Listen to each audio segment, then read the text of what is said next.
sinu selle aasta esimene sõit üldse selle nädalavahetusel on ju.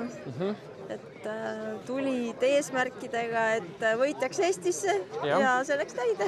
Jah, et läks küll muidugi natukene nihu, ütleme niimoodi, aga ütleme, et ma arvan, sellest sõidust oli päris palju kasu, sest mul oli viimased sõidud üldse on vaja kellegi võidelda, et kui me neid koos sõitsime, siis ma sain tegelikult väga palju nende 2 viimase ringiga.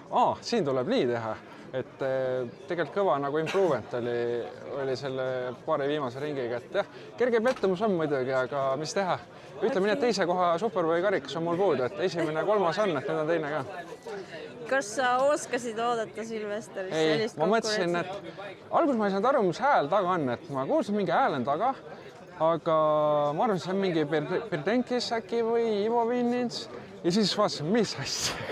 Silvester on taga, et see oli nagu selline üllatus minu jaoks, et aga kui ta mööda sõitis must, siis ma ei olnud üllatunud, et temast võib seda oodata, ta on ju ikkagi lapsest peale sõitnud ja kes siis veel peaks mööda sõitma, et jah. Aga ma vaatasin, et meie taga vist kedagi väga ei olnud enam rohkem, et tegime niisuguse ilusa edu sisse nagu üldiselt ja Eesti võitis igas mõttes vist.